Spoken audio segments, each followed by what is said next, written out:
2, 1. Hello, hello, hello. Welcome, everyone. Welcome to the WPAMA, the very first one of 2021. Happy New Year.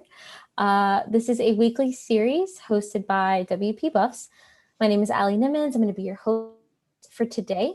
In case you don't know what this series is, every week, Wednesday, we pick a specific topic, we round up your questions, and then we sit down live on YouTube with a really cool person to answer those questions. So if you're just tuning in and you do have questions about this topic that you have not submitted, please leave them in the chat. And if we have time after the user submitted questions, we will dive into those chat questions.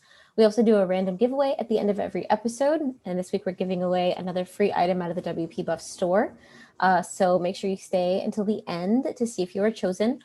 Only people who have signed up with us via email prior to today can win. So go to wpbuffs.com/AMA, /WP-AMA-series to sign up, and you might win a prize in a future episode. This episode will be available to watch here on YouTube pretty much forever. And captions are going to be included within the next few days if that is something that you need or that you want. So excited to begin. This week, we're answering questions about the Indieweb with my friend David Wolfpaw. Hi, David. Hi, Ellie. Hi. Cool. Well, before we dive into the questions, just tell us a little bit about who you are, what you do, all of that good stuff. Absolutely. Thank you for having me. You mentioned that there were a lot of people who posted questions, so just a little intimidating. I'm a web developer. I have a company called Pixelfed. It actually is in a similar space to WP Buffs, focusing on client maintenance and ongoing support. Mm-hmm. I have been working with that. I've had that company running for about 5 years now. Prior to that, I was doing plugin and theme development and custom integrations, mainly just writing a lot of web code, PHP, JavaScript, HTML. Funny enough, I think I write more CSS than anything else right now. I've been working with WordPress since about 2008 or so, and got involved in the WordPress community in 2011 when I first discovered that there was a WordPress community years after using the software, and helped start a meetup in Orlando. And of course, it's been a bit different in 2020, but prior to that, we would have, generally 2 events every month. So the last year has been a bit more challenging to stay involved in what's going on in the community, because you would think it'd be easier, being online all the time. But honestly, after work and everything, do you want to be online all day versus, getting to talk to people in person and sharing ideas like, oh, have you seen this? Did you see this new thing? Right. Yeah. I know, cool. Already rambling away. No worries. Tell us a little bit about your kind of Indieweb involvement and the things that you've done in the past with that sort of community and technology. So I've always been interested in ownership of my own things online. There are a lot of different ways that content that we produce online doesn't quite belong to us or doesn't get used by us the way that we want to. And that's something that always frustrated me. It's something, would just frustrate me where I could post something online and then come back later and I can't even find the thing that I made. So I always liked having copies of things on my own website. And I found that there were a group of people who had the same idea. One of the core principles of the Indieweb movement is called POSSE. It is an acronym for Publish on Your Own Site and Syndicate Elsewhere. So the main idea is that, you write, which I'll spoiler, skip ahead a little bit. If you're running a WordPress site, you're already doing a lot of Indieweb things. You just might not realize that it falls under that moniker. So, if you write a blog post on your WordPress site and then you share a link to it on Twitter, that is basically what we're talking about here. That's as opposed to the opposite of just writing a Twitter thread, which who knows what will happen to that one day. You decide to delete it, or the person who wrote it decides to delete it, and you can't ever read it again. You wrote it, and your account gets banned, so now you don't have any of that content anymore, or something happens, some mistake happens. Versus if you have it on your own site, you're more in control of what happens to it. So I'd been using early on. I tried doing the quantified self thing, which is not something I really endorse as much these days. The whole idea that you can track, keep data on what things you're doing with technology, and then try to draw conclusions about your own life from that. So I would keep track of all the things that I do online. And it became more of a chore than it was worth for a lot of it. Like the idea that, like one example is I used to have fitness tools, and they would, tell me, here's how many steps you walked today. And it goes from, great, it's a way to keep in shape, it's a way to, keep myself moving, to looking at my watch, like at night before I'm about to go to bed and go, darn it, I'm 1,000 steps short. I'm just going to get up and pace around the living room. Not that I've ever done that before. So I mean, that's a little bit separated, but it is connected in that I would be tracking all of these things and trying to get this data from these other companies. Like it's kind of hard to get your data from Fitbit or Google Health or Apple's health tool into your own services. So as much as I can, I produce things in places that I have control of first, and then move them elsewhere. Close to 4 years ago now, I started a Mastodon instance at the URL tech.lgbt. We are open for signups if anyone wants to try Mastodon out. If you can't guess by the name, it is focused on tech people, or queer people in the tech space. Mastodon is, if you look at the website, it looks very much like Twitter, especially if you're familiar with TweetDeck. And it is a microblogging platform. The difference between that and something like Twitter is that it's focused on individual decentralized servers.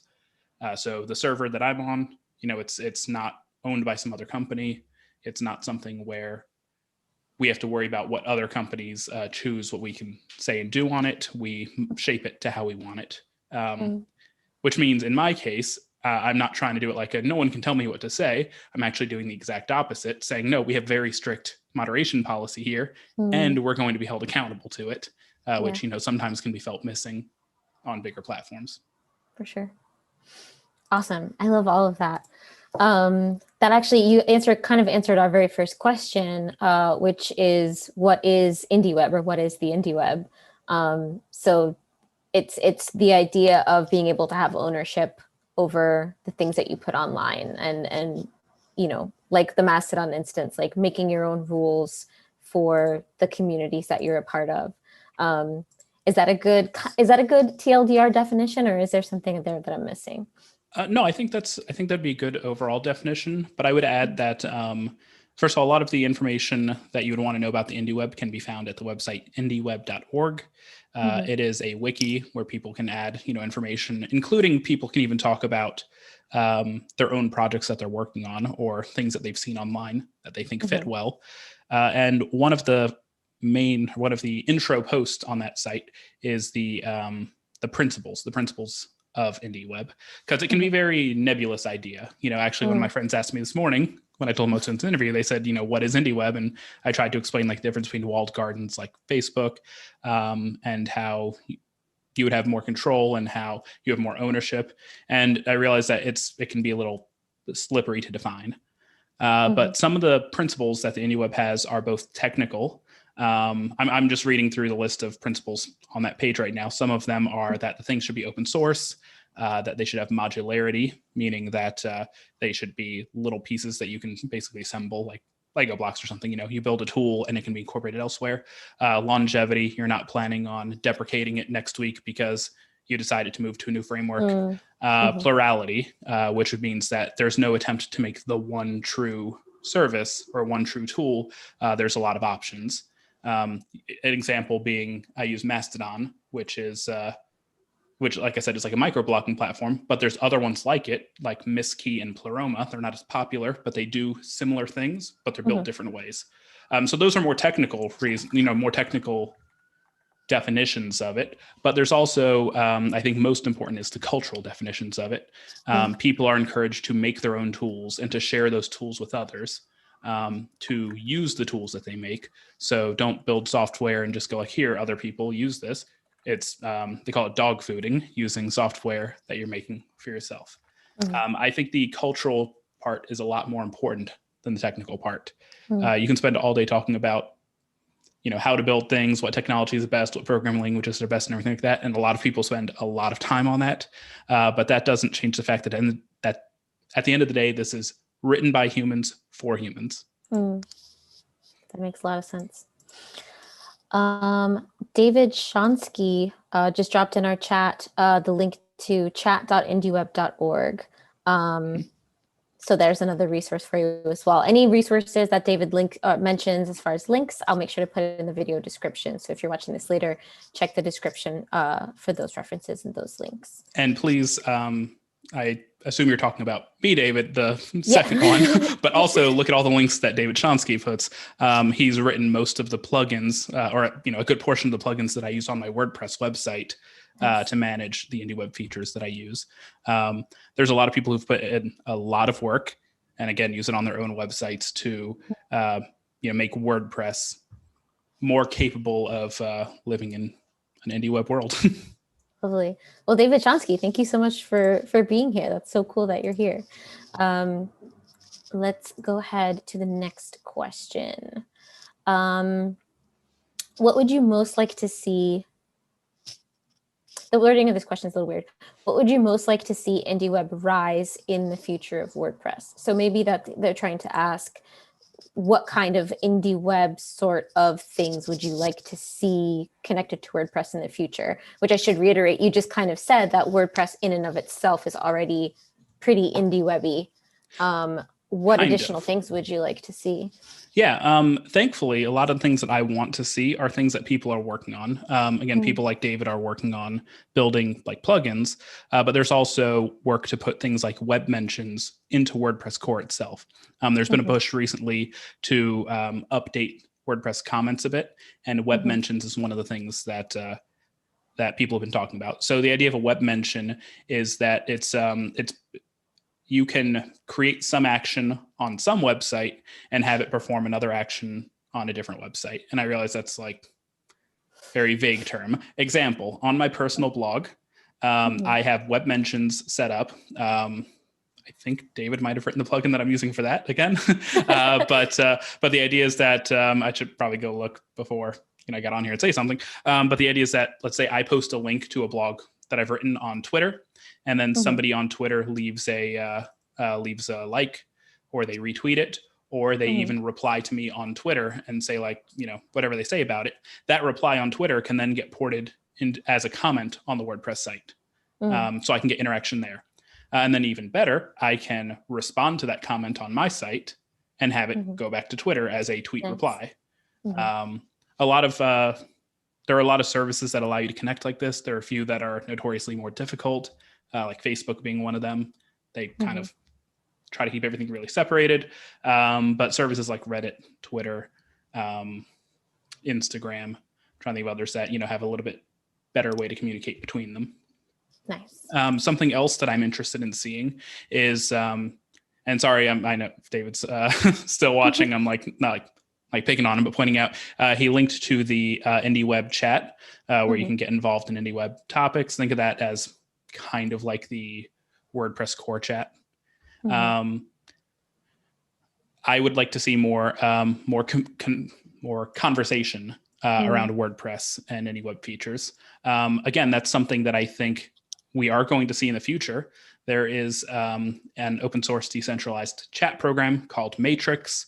Automatic, the owners of WordPress.com and WooCommerce and a lot of other WordPress tools, they made a big investment in the company that builds, or one of the companies that founded and builds Matrix early in 2020, I believe. I know the announcement was made, I think, sometime last year. So I'm really excited to see more integration there. Very cool. Awesome. And again, sorry, I'm jumping that. Similar to all these other things, the idea is that you can communicate in other ways. So with something like Matrix, I could send a text message that would show up in your Discord, or you could send me a Telegram chat that I can read via Google Messenger. Sorry, I was like blanking on finding another chat app real quick. Cool. So you kind of already answered question 3.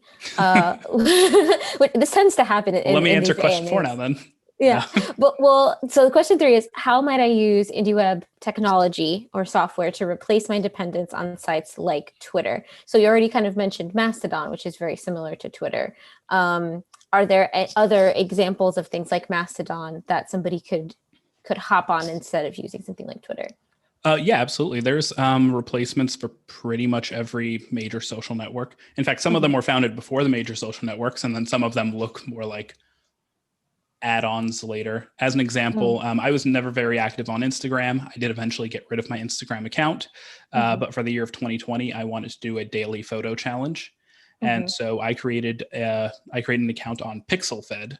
Pixelfed is another service similar to Mastodon, but it's more of a, I don't want to say Instagram clone, kind of like an Instagram replacement. Like very photo heavy. Yeah, it's basically, I mean, when you go look at it on the web, it's very much like Instagram, which I can point out 2 cool things about it. One, I mentioned going to the website. That's because there are no official apps for any of these services. The community has the ability to build their own apps. You can find dozens of different Mastodon clients. You can find several different Pixelfed clients. They work on the same underlying technology, which means you could technically use a Mastodon client to access Pixelfed accounts. Same thing as when I post a picture on Pixelfed, somebody could comment on Mastodon. The main idea is that you can choose where you want to be and how you want to interact with others. And those other sites are just like, yeah, cool, we want that as well. Yeah, very cool. So question 4, there's some components to this question. It's kind of 2 questions in one. So they say, I've been researching the idea of Indieweb. What do you think is the best way to begin to get involved? Is question 1. Do you recommend attending their homebrew website clubs? Is question number 2. Oh, it's 4 questions. How about Indieweb camps, like the upcoming, they add a link, 2020.indieweb.org/east. How do they differ from WordCamps? So what's the best way to get involved? What do you think of the homebrew website clubs, with the example being the indieweb.org east? And how do they differ from WordCamps? I will say I have never been to a homebrew club, so I can't give a great, I can't talk about that very much. Part of the reason that I've never been to one is that there haven't been any located near me, and I certainly don't feel like in the WordPress space, I was like, oh yeah, I can totally, work with some people I know in WordPress and start putting together a group for this. It's not something I felt confident about building a group around. I have wanted to go to things like Indieweb Camp, but you and I both pre-2020 would travel a lot for events. Indieweb Camp always seemed to fall on the same weekend as a different WordCamp that I was already going to be at every year. So there are a lot of, I mean, of course now, like everything else, there's a lot of events online. They were already ahead of WordCamps in doing things online. So I guess like watch videos online and get involved. I would certainly suggest anybody try to find a community. That's the one takeaway I can take from the WordPress space, which is I've gotten a lot further after finding the community than before. Absolutely. So then outside of the events, or maybe in addition to the events, if somebody wants to get involved and learn more and be more active, what do you think is a good way to kind of begin that journey? I would start with your own site. Again, like I said, this is where I feel like where I do very much appreciate you asking me to come on and do this interview, but I'm like, oh no, there are people who know way more than I do, who, can answer like every question. And that's why I don't want to feel like I'm taking the place of someone else who could be a better spokesperson. Well, yeah, we're asking you, like, from your experience, like, how did you find the easiest way to get involved in? Yeah, for me, it was just starting with my own personal site. It wasn't somewhere that I was worried about breaking anything. And it was something where I could go, oh, these are things that I could just add on and try. Again, there's a lot of plugins that are already written for WordPress that make things very easy. I've only ever made minor modifications myself to make things work better on my site. And I focused a lot more on getting involved in building communities on other platforms such as Mastodon. I used to run 3 Mastodon, they call them instances, basically servers for them. Now I run 2 of them, tech.lgbt being the largest one that I spend most time on. And it is something that it's not very costly to do. Certainly have to have some resources and some tech know-how, but it's something that I mainly focus my time on the moderation and community side as opposed to the technical side. It's gotten so easy to apply updates and actually run the software. Nice. Perfect. So question 5, well, actually, wait, we have some comments. Other David in the comments, he says, you mentioned dog fooding earlier. He says, we rebranded dog fooding to eating your own cooking for optics reasons, which I can understand. That's fair. Sorry, David, I am a dog on the internet, so I'm going to be dog fooding anyway. That's quite true. He also says, don't feel like you always have to replace. You can post on your site and syndicate everywhere else, which I think is a really good way to, it doesn't have to be like all or nothing one way or the other. You can kind of, work with both sides at the same time. Timothy Wolfinger says, nice to have that freedom with software. I agree. David also says, the link that I mentioned, that event passed, but there's an HWC tonight at 6 p.m. specific. If you can check events.indieweb.org. So I'll make sure to pop that link in the description as well for people who are interested in upcoming events. And everything's online right now. So that makes it easier if you're interested in attending any of those sorts of events to take a look at those. Alrighty. Oh, sorry. Actually, I'm going to use David's comment about events.indieweb.org to point out something else that I think is important, is that we, especially over 2020, have found a great reliance on technology that you and I have known has been there for quite a while, but a lot of people who maybe, went to an office to work and didn't have reasons to spend all day online trapped in their homes, it didn't, took for granted, is that so much stuff is being done via technology already. So much of our lives are controlled by it. So there's a lot of concern around, say, students, going to school and using Zoom. And, we're doing our chat through Zoom right now. You and I were both familiar with it before 2020. It made me laugh a little in March of last year when everyone I know was like, what is Zoom? What is this thing that everyone's suddenly talking about? And I'm like, oh yeah, it's just video chat. We do it for years. But Zoom is a private company. They have to make their own decisions and they can have a real effect on how people use their platform and how people interact with each other online.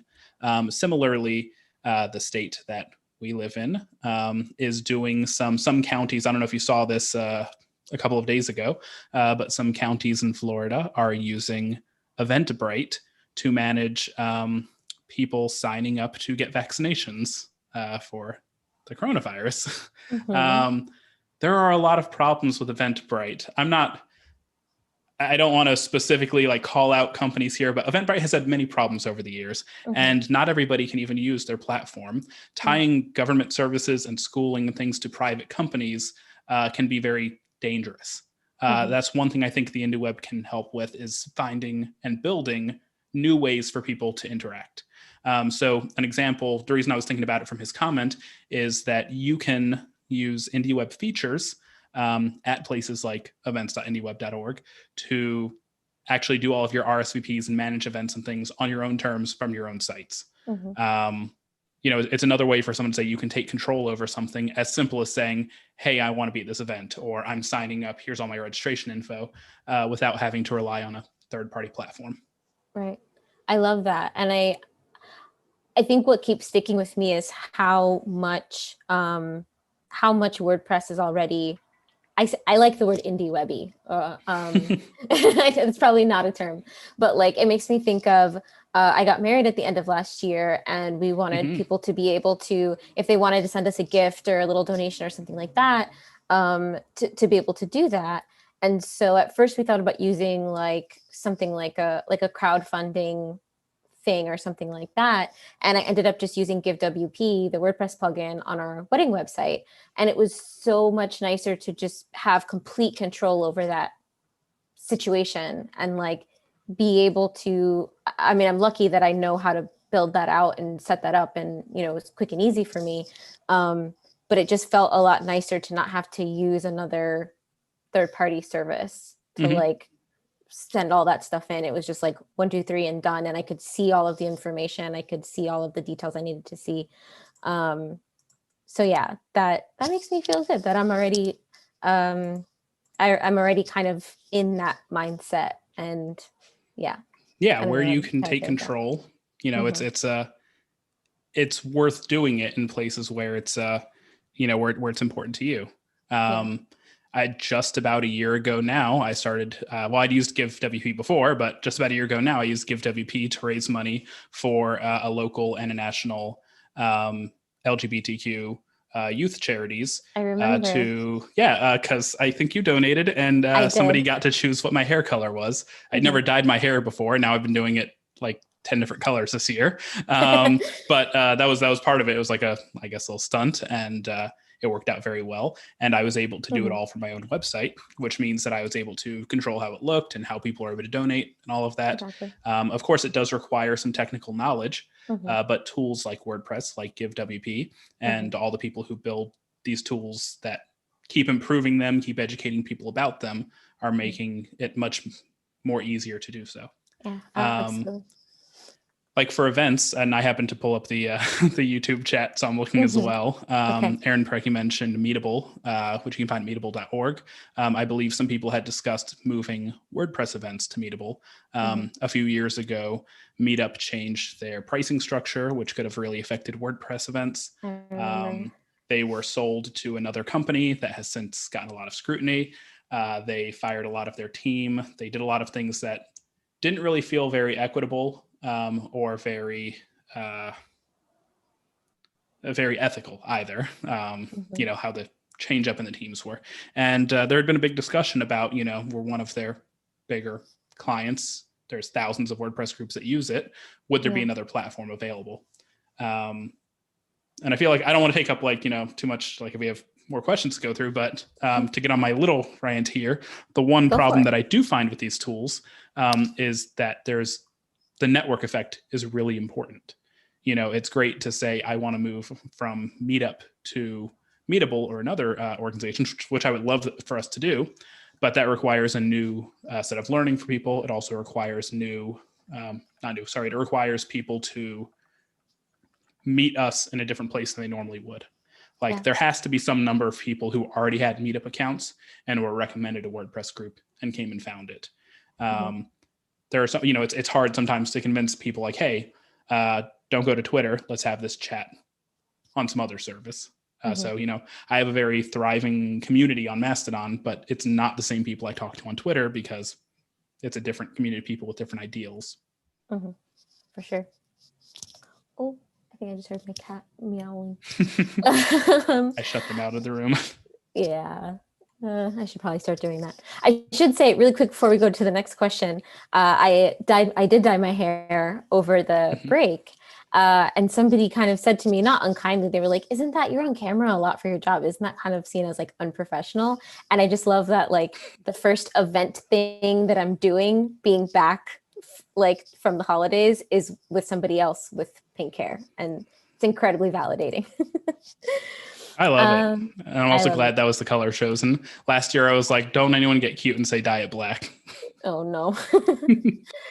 Alrighty, next question. We talked about this a little bit, so maybe if there's anything you want to add as an answer to this question, we can add it, or else we can move on to the next one. How has Indiewebifying your website changed how you use it and your relationship with it? So there was a part of me that wanted to get rid of comments when I wrote things, but I partly decided to keep them because I was able to interact differently. Like it was nice that, you know, the place that you're already sharing with people is social media. Normally people aren't going to go directly to your blog and look at your post directly.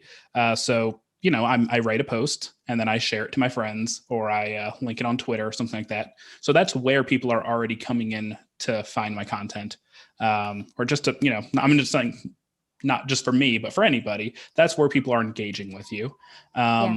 So the fact that I can meet them at the place that they've chosen is really helpful. Love it. Trying to think if That's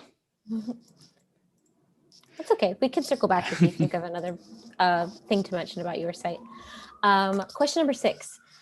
When will Gutenberg support reply contexts? I think maybe they meant supply.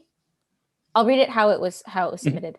When will Gutenberg support reply contexts or easier posting for functionality like the post kinds plugin or the older post formats idea? I have no idea what this question is asking. Do you understand what they're asking? I believe so. So post kinds, and actually I just want to, just because a few of them are in the chat now, I apologize for y'all in the live chat if I don't remember who made which plugins. I want to make sure I give proper credit to people. So now I'm like quickly looking at the plugins installed on my site, which if you looked at the plugins installed on my site, it would be like 2/3 things that are Indieweb specific, because I try to keep it plugin light. Well, okay, I don't want to take the whole time like looking for my site while I'm doing. Okay. I'll keep it scrolling in the background. So I don't think I have a good answer for when Gutenberg would support this.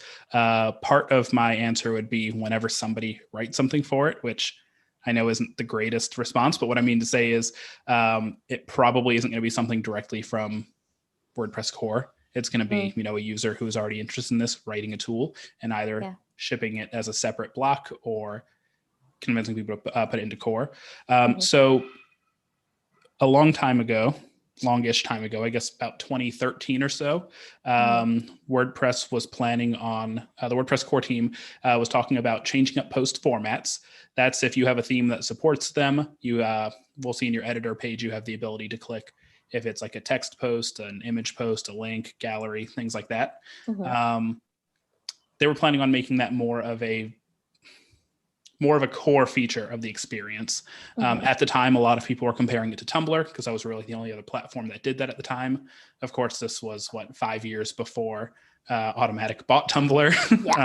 So at the time, they were seen as more competition than they are now. I don't really know what that looks like there. And the idea was that you could it was a way to like categorize your posts, but focused on media type in part. Is this a link post? Is this a gallery post? Is this an audio post? I admit I don't see a lot of sites who regularly used post formats, but I would say probably the most I do see are people who are using it for Indieweb features. And that's because you can also use that same kind of post type to control what things do on Indieweb services. So I could have a tool that says if I'm posting an image or a gallery format post, have that go to my Pixelfed account, but don't do it if I'm posting a link post. Got it. As one example of how it might be used. For sure. David Chonsky says, I did post kinds as a drop-in replacement for post formats. I had a feeling that it was one of the people in the chat probably who did that. That's why I didn't want to speak out of turn. No worries. Cool. So next question. They just ask, what is your favorite micropub client? Is that something you can speak to? Yeah. So micropub clients are, I want to say like RSS readers. I want to say readers of content that will use micro formats. And I'm probably really, I won't say really dumbing this down. I'm probably really missing a lot of context when I say things like that. So there were some people, as an example, there were some people in the WordPress space, and they still are, who built a micro blogging platform. That's not really where the micro part comes from, but it happens to be a micro blogging platform called, wow, why am I suddenly blanking on it after I'm getting through all of this? Micro.blog. Okay. Wow. Okay. Microblog. And there are a few different clients for that. And I'm trying to remember the one that they build, what it's called. But the idea is that you can, again, similar to how you can have a different app on your phone to, go to your Mastodon sites or whatever, you could have a different app to read content that is published. So as opposed to having to just go to the, I guess Twitter might be an example to people who'd be familiar with, that you can go use the Twitter native client on your phone, but you can also get one like this is where, since I don't use them, I'm blanking on the names. I know there are ones That's like okay. Tweetly and Tweetify and Twitterific, and I'm probably naming services too, and not just clients. But part of the idea is that there are multiple clients that you could use. The answer is I don't have one because I don't use one myself. I read most everything through my browser, or I save it for later. Cool. No worries. Yeah, if you don't have one, then you don't have one. But if there's anyone in the comments right now who does have a favorite one, go ahead and put that in there. And also, if you're interested in finding lists of these at indieweb.org, there are lists of different clients that people are building. Cool. Okay, so the next question is also related to micropubs. How likely would it be for the WordPress.com, not .org, but .com feed reader to add micropub and or micropub support?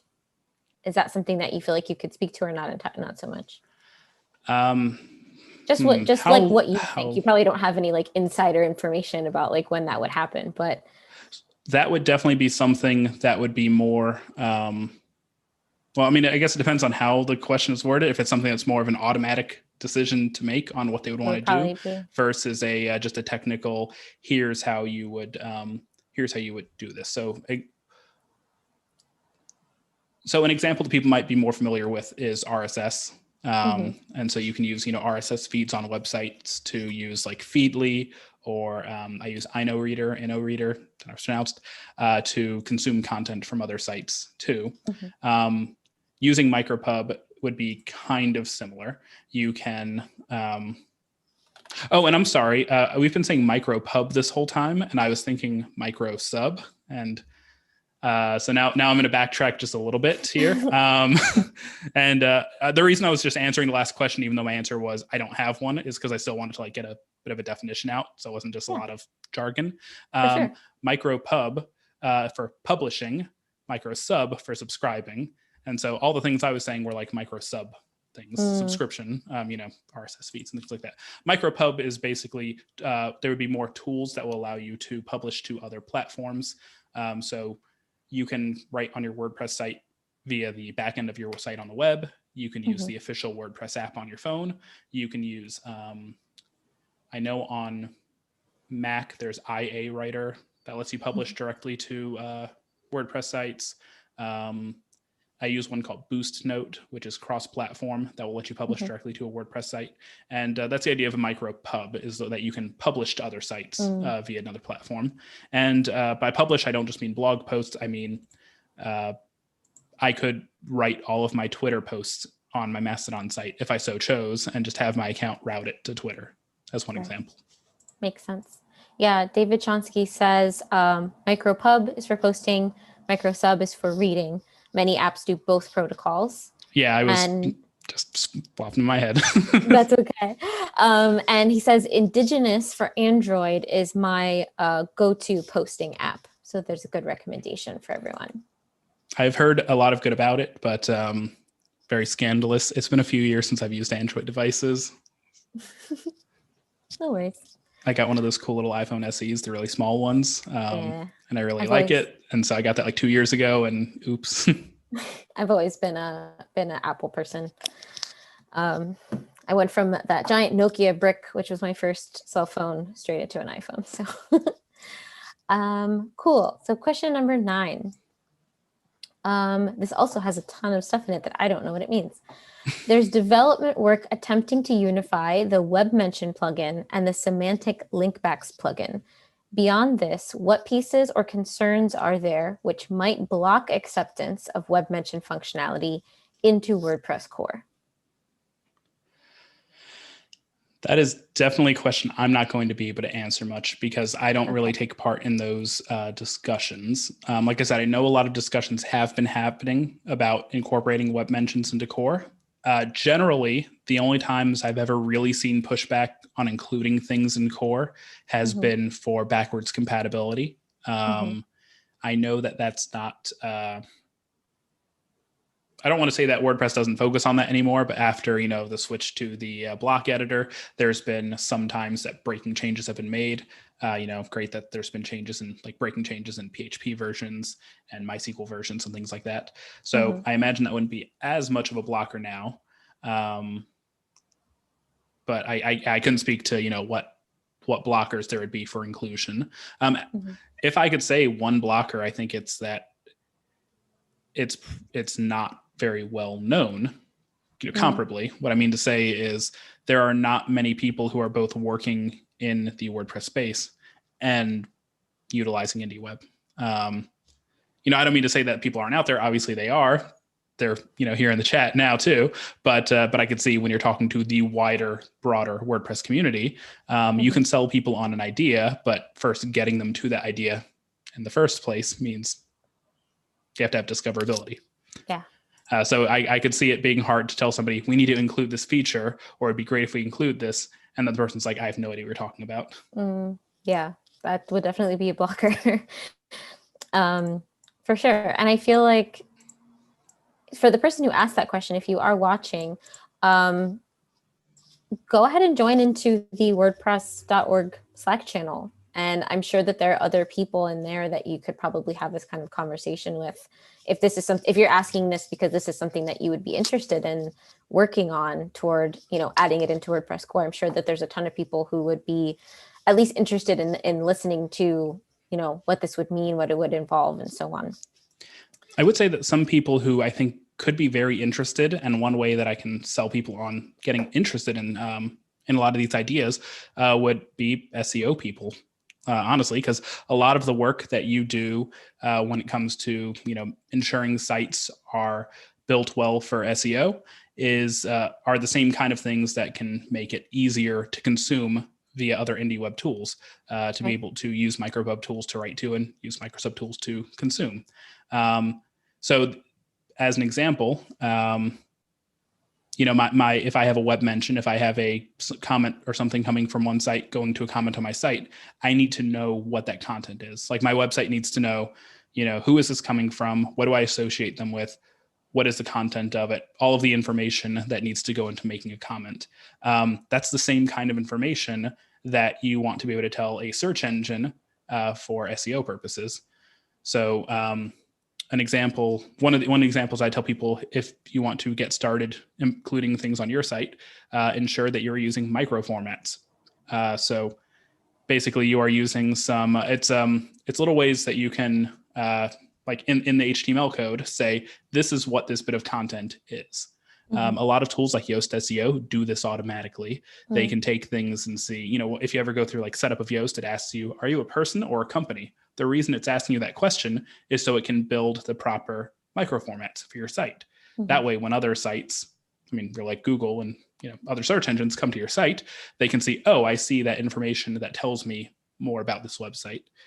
So the same outcome would be beneficial to both parties. You're making things more understandable for the people who are visiting the website and for the computers to consume that information. Wonderful. That's a great explanation. Alrighty, so the next question is deviating a little bit away from kind of the things we've been talking about, but I think is a kind of an interesting idea, conversation to have.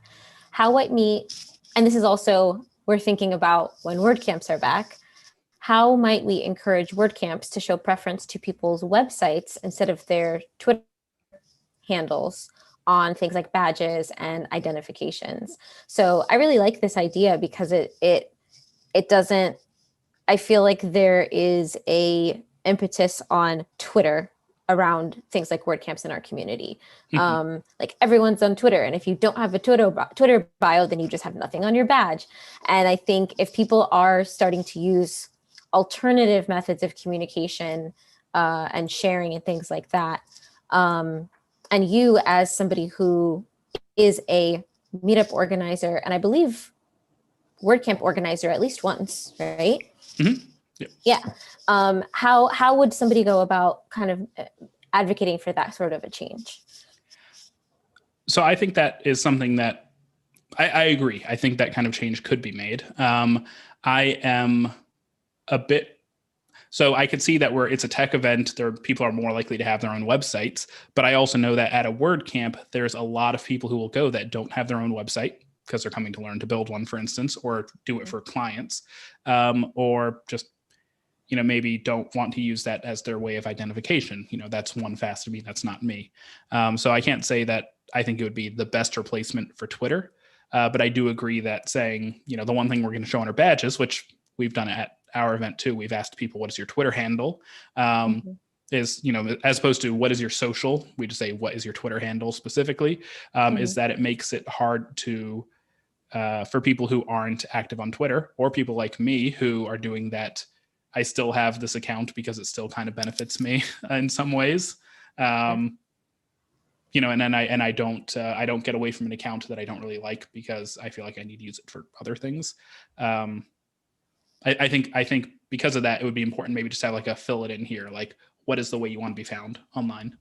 The only challenge there could be, if someone says, well, here's my Facebook account, I'll be like, great, I can't do anything with this personally, but for people who are there, cool. Yeah, lovely. Again, I guess trying to preference things that don't have as many restrictions to access. Yeah, I like the idea too of like if it were me organizing and trying to think of a way of solving this as a problem, a lot of WordCamps will have a attendees page that you can, when you sign up or get your ticket, you can say like, yes, add me to the attendees page. You get your little photo and your name up there. Maybe like building that page out in a more robust way so that people can say like, okay, yeah, I'll put my Twitter on my badge, but I can also put like my Mastodon instance or my website on my attendees page. And that way, like somebody like you could go to that attendees page and see alternate ways so that if you don't want to connect with them on Facebook, maybe there's an alternate way for you to do that. And I think that a path forward exists for that. One example is we have Gravatars, which people are already using or have already used for a long time to have, a way to have an image that represents them be able to travel across a lot of other websites. It is by no means perfect. We happen to be more familiar with it as the WordPress community because, again, it's another product owned by Automatic. But sorry, I just saw the comments in chat. So I guess I agree. I don't want to put my email address on things unless I have like a burner just for events. Not say that I don't want communication with people, but I like to be a bit more in control, and just email feels like a much more personal space than my Twitter. But I do think that there are ways that we can have more. I would like to see more portability in identities. And that's something that, one, I think is very important for us, not just as a WordPress community, but just as people online. It's certainly something that has become legally important following in the GDPR. A lot of other laws that are coming to the US require some data portability. And it's not exactly the same thing, but what we say is they want to say you can take your content, your identity, and move it around elsewhere. Right now, I have to have a WordPress account to register for WordCamps to get tickets there, which is still one other bottleneck. It's one other barrier to entry that you have to go, oh, I have to sign up for an account that belongs to a private company to do some other thing, which, again, if you want to go to an Eventbrite event, you have to do the same thing there. So, it's not like I'm saying that WordPress is worse, but I would love to see no, I can confirm who I am via my own site and share it with you. A lot of sites do what's called linkbacks, not linkbacks. There's a better name, but I'll use linkbacks now too. Sorry if I'm messing it up. To confirm your identity across websites. So I have on my GitHub profile, what my website is, and then on my account, I have it linked to my GitHub, and so it can go yep, this is the same person. I can verify this identity. Same as on the Mastodon profile, it confirms, yes, I am the same person who owns this website. Again, using some of those microformats features. Going back to the previous question about semantic linkbacks. Sorry, that's like a long-winded way of saying, I'm sure we as a community can find ways that people could showcase themselves more uniquely with the tech tools and the tech brain power that we have available. Very nice. Yeah, no, I think that works. So it hits me a lot as being able to offer or have choices in the way that you choose to represent yourself on the internet. To have choices and to have flexibility. And I think like the badge thing is a perfect example of that, where you're not just given one singular option and it's sort of like that or nothing. But okay, we have this option, but then we also have these other options, so that there's more opportunities for people to interact in the ways that they want to. And yeah, I see a lot of value in that, especially now when everything is online. Yeah, having that ability is really important. I got to say, I love going to people's home pages more than I like going to people's social media profiles.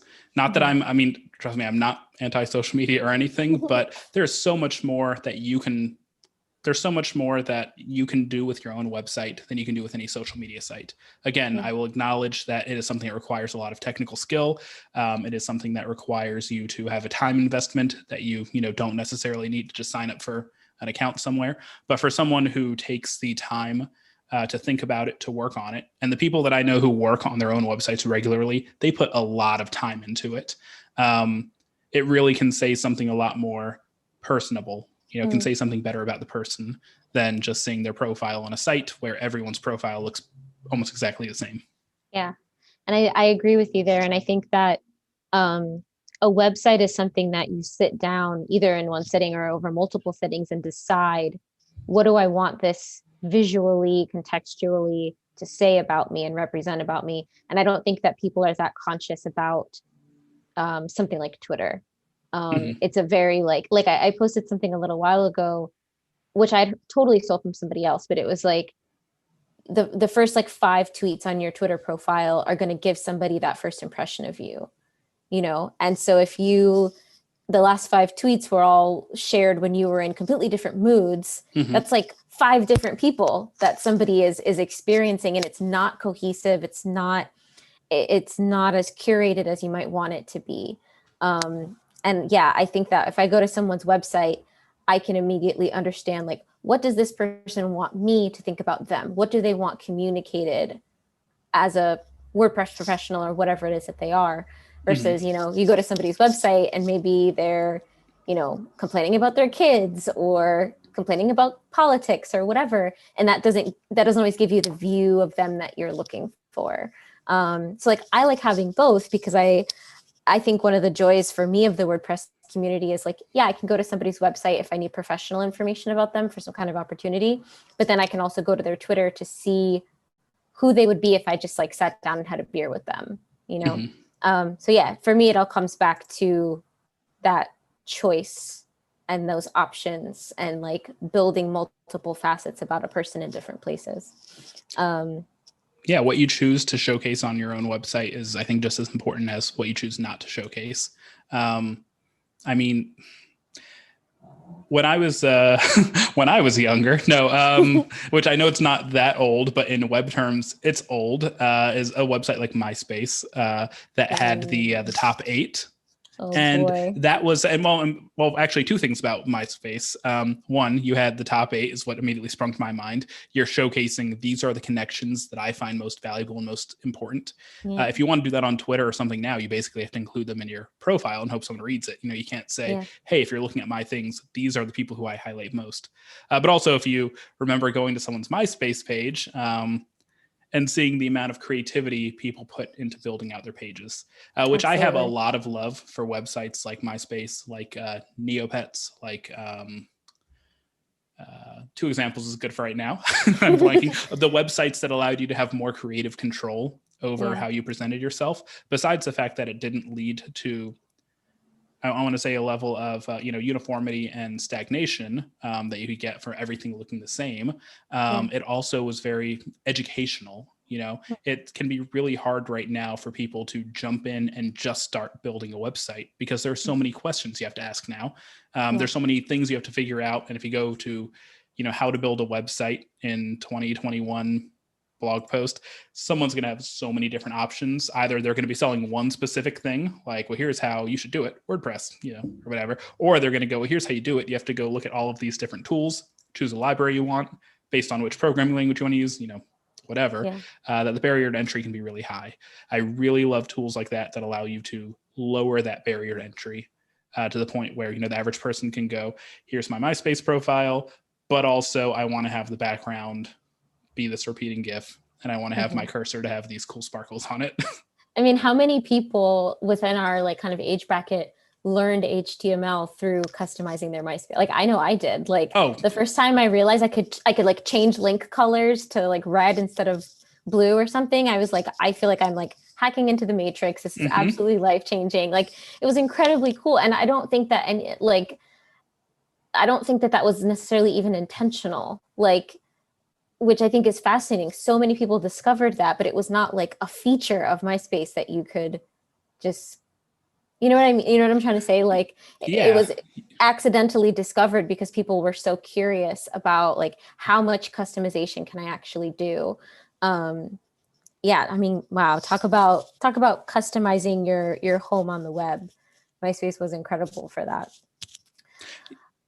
I think that's really important. I think people need to have a way to claim their own space. And I really mean their own space. Again, I'm not saying don't use social media. I mean, I could say that and I could have whole conversations about that, but I would be a little bit of a hypocrite. I still use it some too. But what I do mean to say is like, you should have your own space, that you are the person who is the arbiter of what goes there, and how it gets used and how people interact with it. And I think that's very important, not just for people who want to build websites for a living, but for people who want to be able to present themselves as they want to be seen in the world. And I think that's everybody. I think we all have ways that we want to present ourselves to other people. And, especially right now where meeting new people means online first, that's very important. Absolutely. Alrighty. Well, unfortunately, we have to cut things off here. I could talk about this for a lot longer. I always love talking too. So yeah, we're coming to the end of our session time, but thank you so much, David, for taking some time out of your first week of 2021 to hang out with me and talk about these topics. Where else? Well, we kind of mentioned most of them, but just as a quick overview, where can people find you if they want to connect with you or have more questions about Indieweb? You can find me on my personal website, davidwolfpaw.com. You can find me via my personal Twitter, which you will notice is a little quiet right now. I haven't decided what I'm doing with it. David Wolfpaw on Twitter. And you can find me on Mastodon. I am most active on the website tech.lgbt. I am at David there because I made it, so I get to have the short. I get to have the short URL. If you want to sign up for an account, it's free to do so. If you don't want to sign up for an account on my instance, but want to give it a try, there is joinmastodon.org. I push this one the most because it's where I'm most active now, but that's just not like a, end all be all of spaces. But if I know I didn't make it clear before, but you don't need to have an account on the same website someone else is on to interact with them. There are literally thousands of Mastodon instances out there. And that's the cool thing where, again, I don't even need to be on Mastodon. I can be on a different service entirely and communicate with people, where I want to be, where they're at. Nice. So awesome. I would love to see WordPress incorporate web mentions and semantic linkbacks into WordPress core. That way I know I could just do any WordPress site, which is what, over a third of the internet now. I can interact with them on my own terms. Yeah. Keeping our fingers crossed for that. Alrighty, so before we end things, I just want to check the chat to see if we have any last minute things.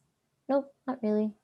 Yeah, thank you all for participating in the chat with us. It makes these AMAs a lot more fun when people are being interactive and throwing in their own 2 cents, which is really fun.